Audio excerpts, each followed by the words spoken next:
E aí, pessoal? Beleza. Bem-vindos ao nosso canal Podcast de Livros. A gente tem um livro massa para desvendar hoje. Legal, qual? A Psicologia Financeira. É do Morgan Housel. Já ouviu falar? Ah, sim. Clássico. Tô curiosa pra saber o que você achou. Cara, me deixou instigado. Ele vai além dos números, sabe? Mergulha na nossa cabeça, como a gente se comporta com dinheiro, a psicologia por trás das decisões. É bem a linha dele mesmo. Ele é mestre em conectar finanças com comportamento, né? Totalmente. E o que eu curti foi que ele usa histórias reais. É. Tipo, exemplos que a gente se identifica. Facilita a leitura e a gente absorve melhor. Sem dúvida. Através dessas histórias a gente consegue entender como emoções, vieses, até a nossa história de vida moldam a relação com o dinheiro. Exato. E hoje a gente vai desvendar a importância da paciência nos investimentos, o papel da sorte, o risco nas nossas vidas e a armadilha do quero sempre mais. Nossa, bem importante. E como a gente usa a psicologia para tomar decisões mais inteligentes, né? Ter uma vida financeira mais equilibrada. Isso aí. E já no começo, a House solta uma frase. Para entender as dívidas, não precisa estudar juros. Tem que estudar a ganância, a insegurança, o otimismo. O que você acha? Forte, né? Faz a gente pensar nas motivações por trás do que a gente faz com o dinheiro. Muitas vezes a gente age por impulso, né? Emoções à flor da pele. Um carrossel desgovernado, né? Reagindo aos impulsos e esquecendo o destino final. Boa analogia. E aí a gente se enrola. O livro tem cada exemplo. Tem um executivo de tecnologia de Los Angeles, ostentava riqueza, mas era problemático com dinheiro. Lembro. Gabava da fortuna quando bebia. Um sinal de insegurança, né? Tipo, olha como eu sou rico. Total. Riqueza material não é inteligência financeira, né? Ter muito não significa saber lidar. Que contraste com a história do Ronald Read, o faxineiro, lembra? Acumulou fortuna investindo de forma simples, paciente, décadas. Verdade, disciplina, paciência, estratégia consistente. Sem ser expert em finanças, construir um patrimônio. Menos é mais, né? Devagar e sempre, né? Sem fórmulas mágicas. O que a gente tira de prático da história dele? Consistência e disciplina, né? Mais importante que tentar acertar um momento mágico ou buscar retorno rápido e arriscado. Faz sentido. E esses exemplos mostram que o sucesso financeiro depende mais da gente do que de conhecimento técnico.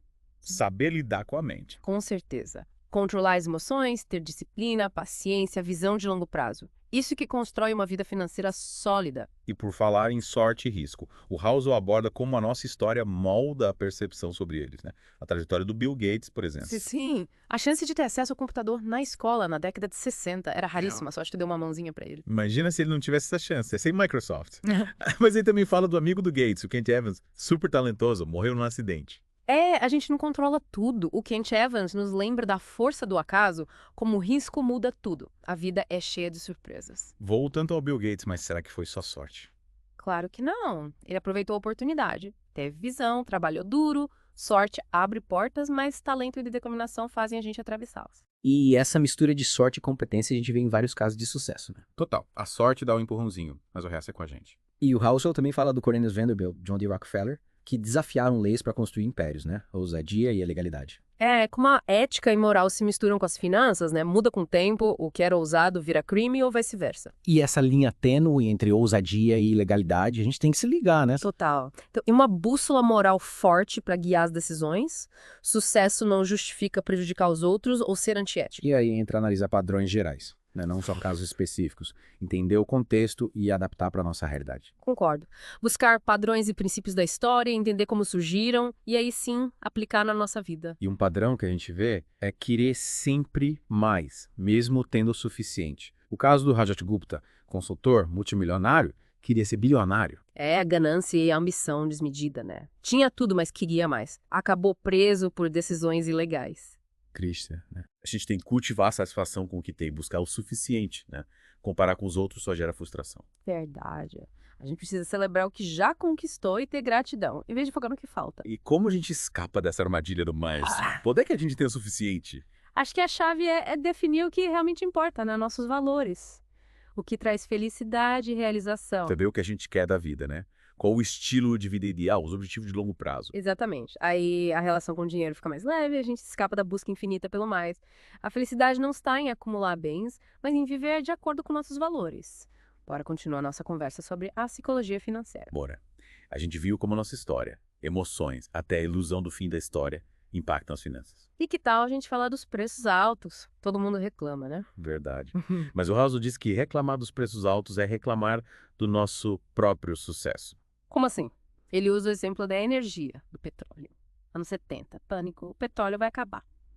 Preços lá em cima, crise. E aí? A gente não ficou sem petróleo, né?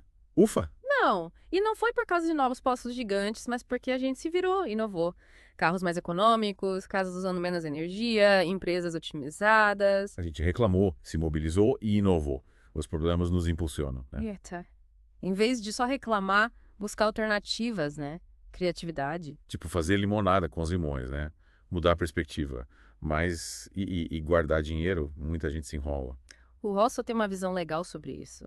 Fortuna não é só ter muito, mas o que sobra depois que você gasta. Faz sentido. Então adianta ganhar muito e gastar tudo, né? Exatamente. Dinheiro na mão é vendaval, né? Se não controlar a fortunação.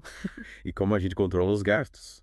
Tem dicas. Não tem fórmula mágica, mas ele fala de valores e prioridades, né? O que é importante pra gente, quais os objetivos de longo prazo. Se a gente não sabe para onde vai, qualquer caminho serve, né? No dinheiro você não sabe o que quer, gasta com besteira. E a gente fica frustrado, vazio. Felicidade não é coisa material. E o Russell fala da flexibilidade no mundo conectado e competitivo. Sim, estar aberto a oportunidades, ter controle do tempo, das escolhas e guardar dinheiro dá essa flexibilidade. Tipo, ter uma reserva para mudar de carreira, buscar algo novo, investir em projetos, sem depender de um emprego que te sufoca. Exato, riqueza invisível. Liberdade para viver do jeito que a gente quer. Para isso a gente precisa ser mais que racional. A gente precisa ser razoável. Qual a diferença? Ser racional é a lógica, os fatos. Ser razoável é considerar as emoções, valores, as circunstâncias. Tipo, a gente não é robô, né? Tem sentimento ou vontade. Ele usa a febre como exemplo. Febre é defesa do corpo, mas a gente combate com remédio. Por quê? Porque incomoda. E com dinheiro, a gente age parecido, né? Decide para evitar o desconforto, mesmo que se ferem do futuro. Tipo, gastar mais do que pode para ter status, se endividar depois, ou não investir por medo de perder e aí fica sem segurança no futuro. Equilíbrio entre razão e emoção, né? Isso. Ser razoável é agir com os nossos valores, objetivos, abrir mão de conforto hoje para ter tranquilidade amanhã.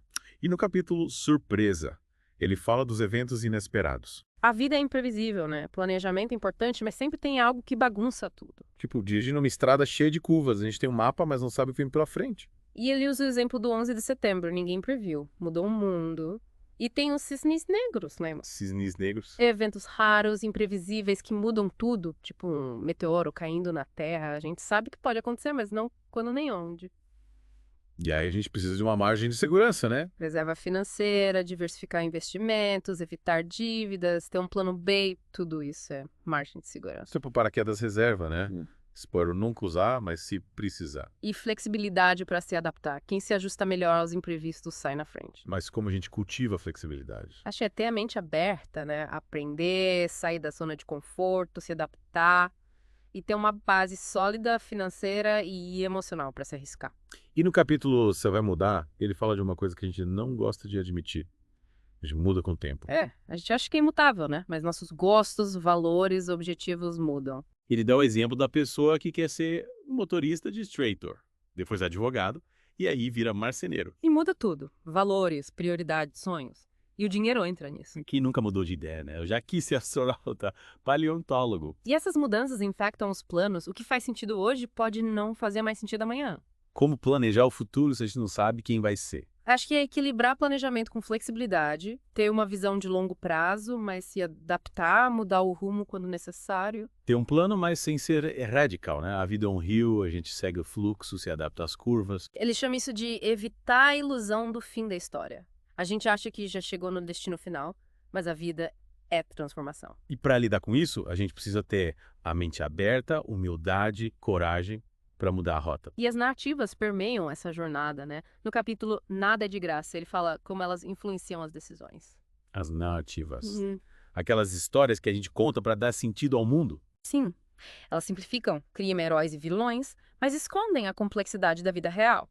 A gente decide com base em informações incompletas. E em finanças, essas narrativas são perigosas, né? Riqueza fácil, sucesso rápido. Perigoso. Tipo, a história do empreendedor que vira bilionário do dia pra noite, a gente investe em startups sem analisar os riscos. Ou a história do colapso da economia. Aí vende tudo em pânico e perde dinheiro. A gente precisa ser cético, questionar, buscar diferentes pontos de vista, analisar os fatos com calma. Tipo um filtro anti-narrativas, né? Buscar a verdade por trás das histórias. Exatamente. E ele fala dos custos ocultos, além das taxas, impostos. Custos ocultos? Tipo o quê? Os custos emocionais, o estresse da dívida, A ansiedade, o medo de perder, a culpa por comprar por impulso. Esses custos pesam mais que os financeiros, né?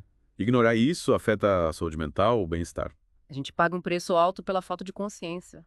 Sofrimento, frustração. De volta para finalizar nosso papo sobre a psicologia financeira. A gente já viu como as emoções, a flexibilidade, a margem de segurança, tudo isso impacta nossas decisões.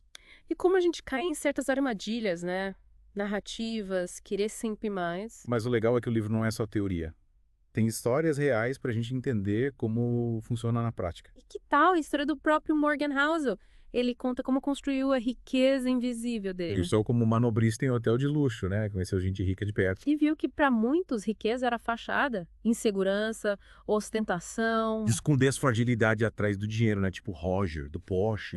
Tava endividado, perdeu o carro. A gente lembra que riqueza de verdade é a liberdade para viver do nosso jeito, sem ostentar, sem se prender a um estilo de vida que não curte. E essa liberdade exige escolhas fora do padrão, né?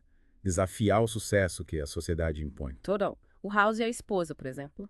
Renda boa, mas estilo de vida simples. Investem a maior parte do que ganham. E essa escolha, que para alguns parece estranha, dá liberdade para eles, né? Fazer o que gostam, ter tempo para a família, sem a pressão de ganhar sempre mais. Escolheram liberdade e bem-estar em vez de consumo e ostentação. É coragem, né? Vai contra o ter pra ser, que a gente vê por aí. A gente não precisa seguir o padrão de consumo da sociedade, né? Viver de forma mais simples, usar o dinheiro para ter liberdade, construir uma vida mais autêntica. E com essa liberdade a gente escolhe o que realmente importa, né? Sem precisar ter mais, consumir mais, provar nada pra ninguém. E para mostrar a importância da paciência nos investimentos, tem a história da Sui. $1 por mês na bolsa, de 1900 a 2019. Caramba, disciplina é pouco, mais de um século investindo sem falhar, guerras, crises, pandemias. E no final, acumulou fortuna. Mais do que quem tentava acertar o momento certo, querendo retorno rápido. A constância e a visão de longo prazo, né? Ela não se abalou com euforia nem com pânico, foco na estratégia e o tempo fez o trabalho dele. A lebre e a tartaruga, né? GOH. Que sempre. E para fechar, que tal falarmos sobre ter um propósito nos investimentos? Essa parte é muito boa. O Housel fala que investir não é só buscar lucro, é alcançar objetivos, viver a vida que a gente quer. Dinheiro como meio, não como fim, né? Exatamente, definir o que importa, os sonhos, valores, prioridades. E usar o dinheiro para realizar esses sonhos. Investir em projetos, educação, saúde, experiências, causas. Dá um sentido pro dinheiro. Com certeza, faz toda a diferença. A jornada financeira fica mais leve, mais inspiradora. O dinheiro vira um aliado, não um peso. Chegamos ao fim do nosso mergulho em psicologia financeira do Morgan Housel. O livro que nos faz repensar a relação com o dinheiro e construir uma vida financeira mais equilibrada, com mais significado, mais liberdade. Um livro que nos ensina a ver o dinheiro de uma forma mais humana, consciente, conectada com o que a gente valoriza. Um livro para deixar na cabeceira. Quem quiser se aprofundar, o link está na descrição. Esperamos que tenham curtido o papo e que as ideias do Morgan Housel inspirem vocês a tomar decisões mais conscientes e construir uma vida financeira mais próspera e feliz.